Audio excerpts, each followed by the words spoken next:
नमस्कार, आदाब, सत श्री अकाल, राम राम। तो दोस्तों, स्वागत है आपका आपके अपने YouTube चैनल कौशिक नाट्य नृत्य एकेडमी पर। और आज से हमने एक नए कार्यक्रम की शुरुआत की है। उस कार्यक्रम का नाम है हुनर की पहचान। हुनर की पहचान जैसा नाम है, ऐसे आप सोचते भी होंगे कि हुनर की पहचान में ऐसा क्या कुछ होगा, कैसा हुनर तराशा जाएगा। तो दोस्तों, सबसे पहले हम उन हुनरबाजों की तलाश कर रहे हैं। उन हुनरबाजों के बारे में आप सबको बताएंगे जिन्होंने अपनी स्टडी को लेकर अपना एक बहुत अच्छा मकसद, अपना एक टारगेट सेट किया और उसको अचीव भी किया, अपने गोल को प्राप्त भी किया है। तो आज हम बात करने जा रहे हैं अभी हाल फिलहाल 10th और 12th CBSE का रिज़ल्ट जो अनाउंस हुआ। तो CBSE के 12th रिज़ल्ट में जी लिट्रा वैली स्कूल भिवानी के एक कॉमर्स स्ट्रीम बच्चे ने ले रखी है और उसका नाम है वंश अरोड़ा। तो वंश अरोड़ा से हम आज बात करेंगे। पूरे स्कूल में टॉप किया है उस लड़के ने कॉमर्स साइड में। तो जी लिट्रा वैली स्कूल भिवानी का स्टूडेंट आप सबके बीच आज उनसे बहुत सारी बातें करेंगे, उनके विचार समझेंगे, छोटे बच्चों को क्या प्रेरणा देना चाहेंगे, कितना क्या कुछ उनका योगदान रहा। तो ज़्यादा देर ना करते हुए मैं आपको तुरंत ले चलता हूँ वंश अरोड़ा के पास। वंश, कैसे हो?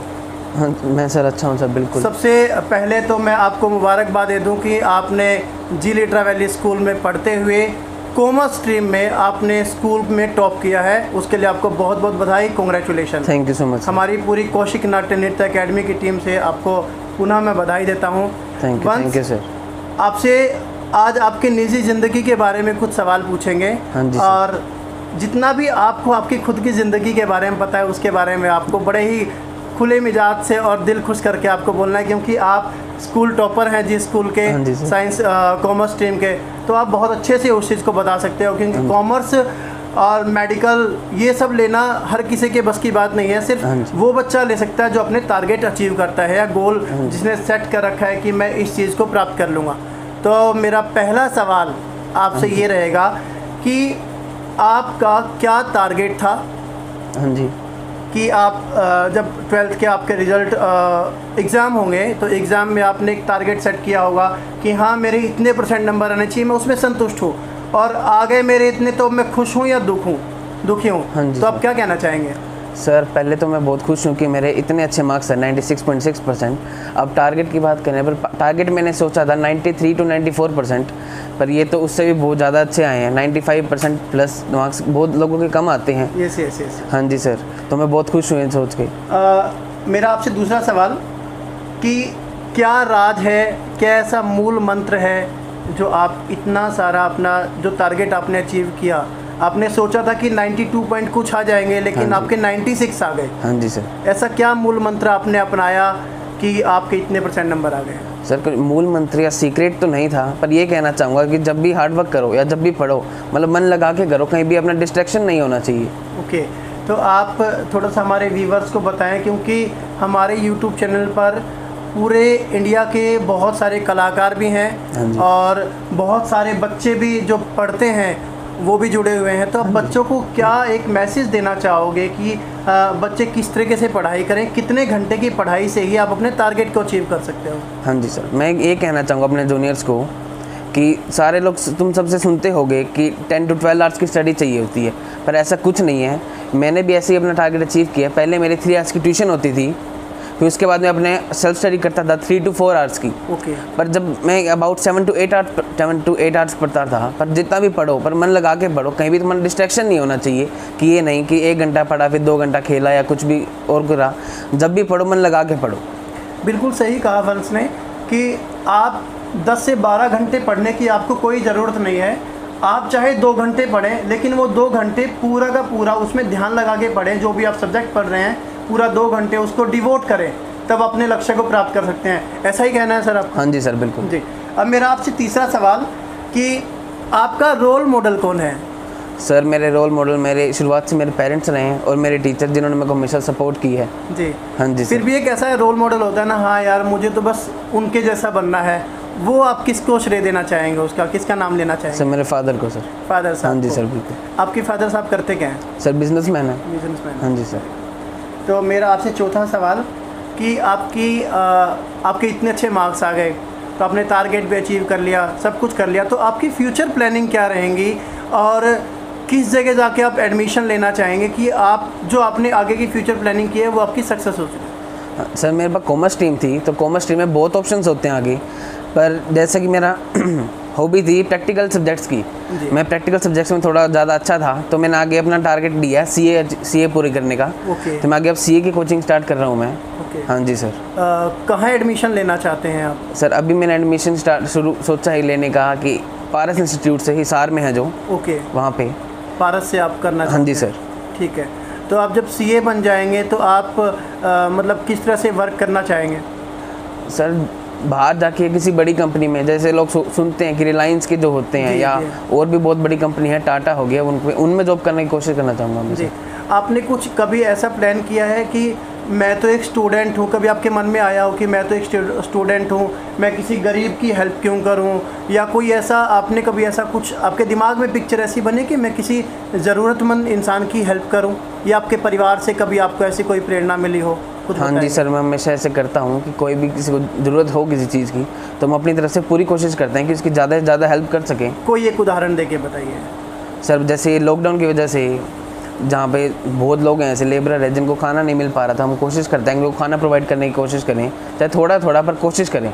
जी, ये बहुत अच्छी बात वंश ने बताई कि छोटी सी उम्र में हमें घर से ही प्रेरणा अक्सर मिलती है कि हम किस तरह से गरीबों की मदद करें, किस तरह से जो मज़दूर हैं उनकी कैसे मदद करें। अभी आप सबको पता है कि लॉकडाउन का समय चल रहा है, लॉकडाउन में लोग वैसे ही बहुत ज़्यादा परेशान हो गए हैं, आर्थिक तंगी से बहुत ज़्यादा परेशान हैं। तो वंश ने एक बहुत अच्छा काम किया है, अपने परिवार से प्रेरणा लेके, इनके फादर साहब भी जैसे इसे बहुत मोरल सपोर्ट देते हैं, मदर भी हमारे साथ ही बैठी हैं, वो भी इनको मोरल सपोर्ट देती हैं, और उन सबकी मदद से अपने दोस्तों के साथ मिलके जो लेबर हैं, जो इनकी फैक्ट्री में काम करते हैं, और जो इनको ये लगता है कि हाँ सड़क के ऊपर कोई ऐसा इंसान है जिसको रोटी की या किसी भी चीज़ की ज़रूरत है, तो वंश अरोड़ा उनमें से एक हैं जो जिनको हम बोल सकते हैं कि कोरोना योद्धा के रूप में काम कर रहे हैं। और बहुत अच्छा एक मैसेज आप सब बच्चों के लिए भी और हमारे व्यूवर्स के लिए भी कि एक छोटा बच्चा जब इस तरह से एक अपना मुकाम बनाने की कोशिश करता है और उस बीच बहुत सारी ऐसी प्रॉब्लम आ जाती है जैसे कि इस लॉकडाउन के दौरान आई, इस लॉकडाउन में ही वो हेल्प करना चाह रहे हैं लोगों की। तो आप ये बहुत अच्छा काम कर रहे हैं। हमारी पूरी कौशिक नाट्य नृत्य अकेडमी की टीम से आपको इस चीज़ के लिए बहुत बहुत बधाई के आप पात्र हैं, आपके पेरेंट्स भी इस चीज़ के लिए बधाई के पात्र हैं। अब हम बढ़ते हैं अपने अगले क्वेश्चन की तरफ।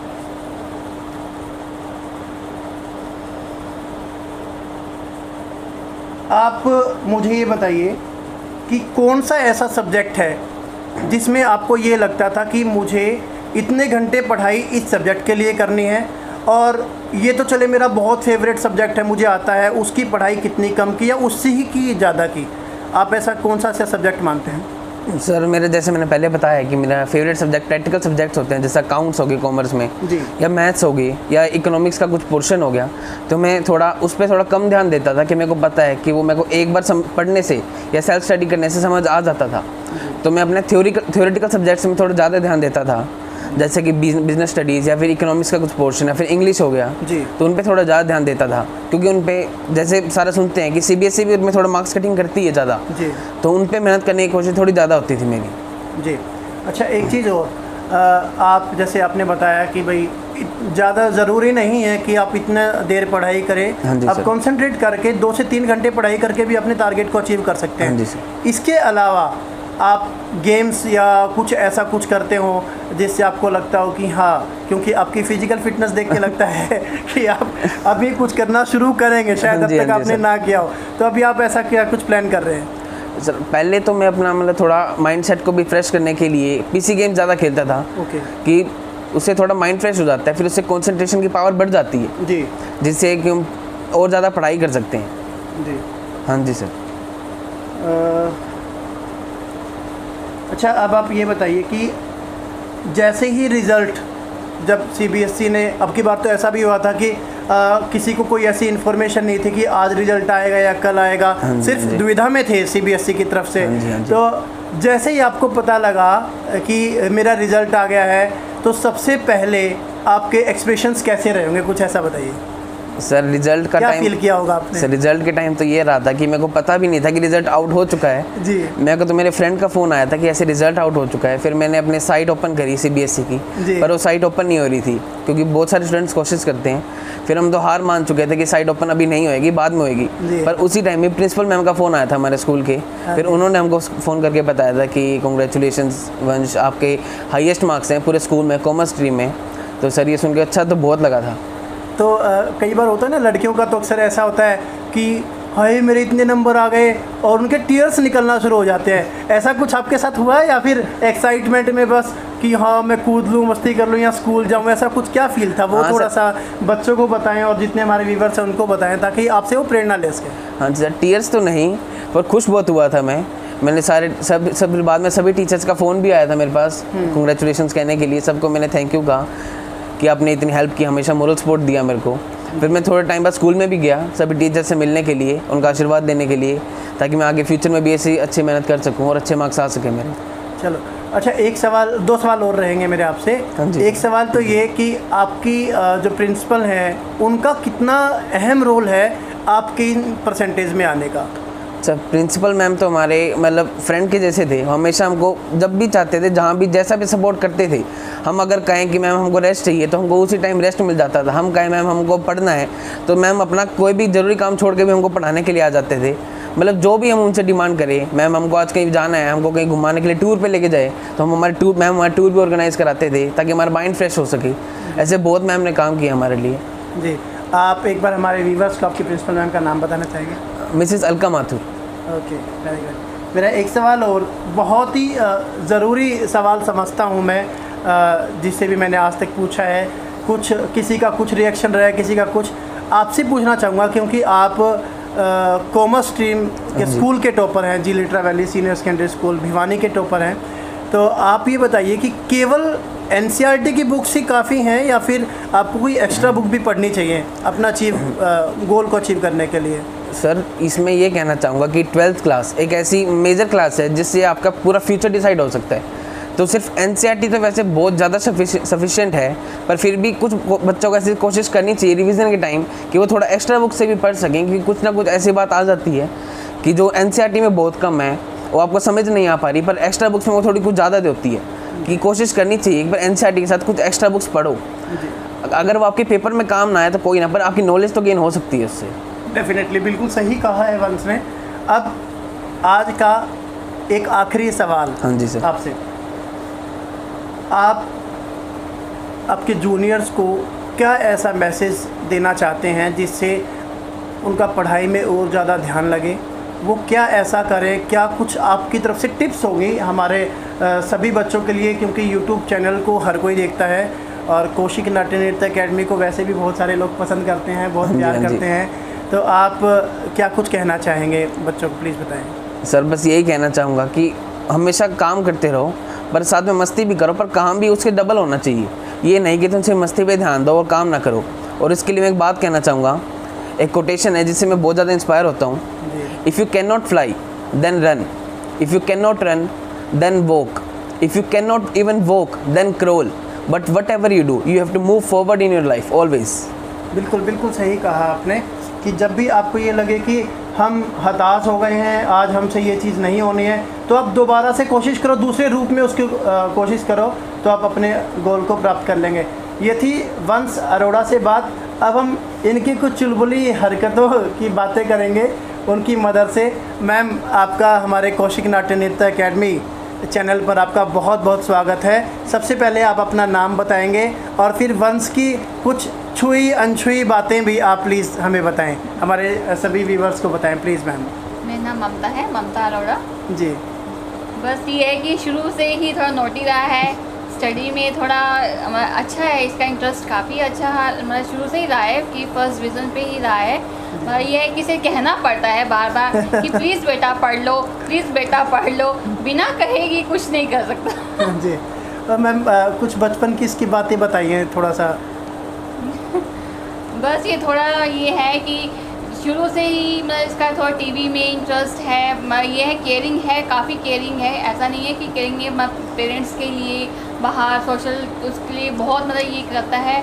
ये थोड़ा ये इसमें है कि बस बार बार इसको थोड़ा करना पड़ता है कि प्लीज़ पढ़ो, आप ये काम करो, आप करो ये। अच्छा मैम, आपसे एक सवाल और, आपसे ये पूछना चाहता हूँ, जैसे ही रिज़ल्ट के बारे में आपको पता चला तो आपका क्या रिएक्शन रहा होगा? इसका तो इसने बता दिया कि मेरा क्या रिएक्शन रहा, क्या नहीं, आपका क्या रिएक्शन रहा? आपके जो सपने थे उन सपनों के ऊपर ये खरा उतरा, या आप और भी ज़्यादा उम्मीद करना चाहते थे? प्लीज़ थोड़ा सा हमारे व्यूवर्स को बताएं। हाँ। खुल के बताएं मैम। नहीं, जब पता लगा कि आज रिज़ल्ट आ रहा है तो मुझे बहुत ज़्यादा घबराहट हुई, पता नहीं क्या होगा। कोरोना की वजह से इतने हम वो थे कि क्या रहेगा, बच्चे का रिज़ल्ट कैसा रहेगा कैसा नहीं। बस एकदम प्रिंसिपल मैम की कॉल आई और उन्होंने बताया कि बेटा ने टॉप किया है। बहुत बहुत बहुत अच्छा लगा हमें, इसके तो मालूम नहीं लेकिन मेरे टीयर्स जुड़ आ गए थे। चलो मैम, सर कितना लव अफेक्शन बच्चे को देते हैं, थोड़ा सा बताएं प्लीज़। हाँ जी, नहीं इसके फादर इसके लिए मैं पूरा टाइम देते हैं, इसे पूरे कोऑपरेट करते हैं कि बेटा ऐसे करो, ऐसे आगे के लिए फ्यूचर के लिए ये करना चाहिए, आपको जो आपका मन करता है, आपका जिसमें इंटरेस्ट है आप लाइन चूज़ करो, लेकिन अपना मतलब उस पर पूरा फोकस हो आप। जी वंस, आपसे एक चीज़ और पूछनी थी, आप अपने सब्जेक्ट वाइज नंबर थोड़ा सा हमें बताएं ताकि बच्चों को प्रेरणा मिले कि हाँ मेरे 100 इसमें है, इसमें इतने हैं, इतने, थोड़ा सा प्लीज़ बताएं। सर जैसे मैंने बताया था कि प्रैक्टिकल सब्जेक्ट्स में थोड़ा इंटरेस्ट है, तो अकाउंट्स प्रैक्टिकल में आ जाते हैं, तो उसमें मेरे 98 हैं आउट ऑफ 100। जी। इकोनॉमिक्स है, उसमें भी मेरे 98 हैं आउट ऑफ 100। म्यूज़िक सब्जेक्ट है एडिशनल, उसमें भी 98 हैं आउट ऑफ 100। गुड। फिर मेरा एक इंग्लिश सब्जेक्ट है इंग्लिश, उसमें मेरे हैं 94। मैथ्स में थोड़े कम है, 93 आउट ऑफ 100। और कोई बात नहीं, लेकिन हाँ जैसे अभी मैथ में थोड़ा सा आपका 93 रह गया और 94 आपका इंग्लिश में रह गया, तो आगे के लिए आप जो हमारे बच्चे हैं उनको आप क्या कहना चाहेंगे कि अगर इतने नंबर कम आ जाएं तो हताश हों या और अच्छा करने की कोशिशें करें? नहीं, ऐसा डिप्रेस नहीं होना चाहिए कि कोई ना इस बार कम आ गए, मतलब सिर्फ पेपर आपका फ्यूचर डिसाइड नहीं कर सकते। जी जी जी। हाँ जी, तो आप और ज़्यादा मेहनत करें आगे के लिए। हाँ, ये बहुत बड़ी बात जो वंश ने कही है कि केवल एग्ज़ाम आपका फ्यूचर डिसाइड नहीं करते हैं, आप खुद अपना फ्यूचर बनाने वाले होते हैं। केवल लिखने भर से ही आप अपनी मंजिलों को प्राप्त नहीं कर सकते हैं, आपको इसके लिए कड़ी मेहनत करनी होगी, आपको स्ट्रगल करना होगा, तब जाके आप अपनी मेहनत अपने मुकाम पर अपनी बुलंदियां हासिल कर सकते हैं। तो ये था एक छोटा सा इंटरव्यू सेशन वंश अरोड़ा के साथ, जो कि जी Litera Valley senior secondary school Bhiwani के स्कूल में 12th कॉमर्स में जिन्होंने स्कूल में टॉप किया है। इनके साथ एक साक्षात्कार था हमारा कौशिक नाट्य नृत्य एकेडमी की टीम का, और बहुत बहुत शुक्रिया आप सबका जो आप सबने मतलब स्पेशली मैम आपके लिए कहना चाहूँगा कि आपने अपने बच्चे को इस तरह से मोटिवेट किया है कि किस तरीके से हमें दूसरों के साथ बात करनी चाहिए। एक प्रेरणा स्रोत आप बने हैं अपने बच्चे के लिए कि लोगों की मदद कैसे करें, किस तरीके से, क्योंकि जिस तरह से मैं आपका घर देख पा रहा हूँ, पूरी मतलब क्या बोलते हैं उसे, पूरे ऐशो आराम बच्चे के पास है। कई बार ऐसा होता है कि बच्चों के पास जब सारी चीज़ें उपलब्ध हो जाती हैं, हमारे पास उपलब्ध होती हैं, तो हम लोग सोचते हैं सब कुछ बस खाना भी आए और हमारे अपने आप मुंह में डल जाए, लेकिन आपने बच्चे को ऐसी शिक्षा दी है कि वो गरीबों की भी हेल्प कर रहे हैं। ये एक बहुत बड़ा उदाहरण है वंश अरोड़ा, जो लोगों की भी हेल्प कर रहे हैं, सारा साजो सामान सारी ऐशो आराम होते हुए भी लोगों की मदद करते हैं। तो मैं पुनः हमारे चैनल की तरफ से और हुनर की पहचान जो हमने कार्यक्रम का नाम रखा है, वास्तव में वंश अरोड़ा हुनर की पहचान रखते हैं। उनका जो हुनर था, केवल उन्होंने टारगेट सेट किया था कि मुझे 92 या 93% आ जाएं, मेरा टारगेट पूरा है, लेकिन इन्होंने थोड़ी सी मेहनत की और परिवार वालों का सपोर्ट मिला, स्पेशली प्रिंसिपल मैम का, सभी टीचर्स का पूर्ण रूप से सहयोग मिला, और इन्होंने 96.6% नंबर हासिल किए। तो बहुत बड़ा योगदान टीचर्स का भी और आप सभी व्यूवर्स के लिए भी मेरी यही गुजारिश है कि आप हमारे इस चैनल को देखें। चैनल का नाम है कौशिक नाट्य नृत्य एकेडमी, जैसा कि आप आईडी पर देख पा रहे हैं। एक बेल आइकन प्लीज़ आप दबाएं, सब्सक्राइब भी इस चैनल को करें ताकि बहुत सारी लेटेस्ट अपडेट और बहुत सारे हुनरबाजों के हुनर को हम इस चैनल के माध्यम से आप सब तक पहुंचा सकें। Thank you so much. सबक है।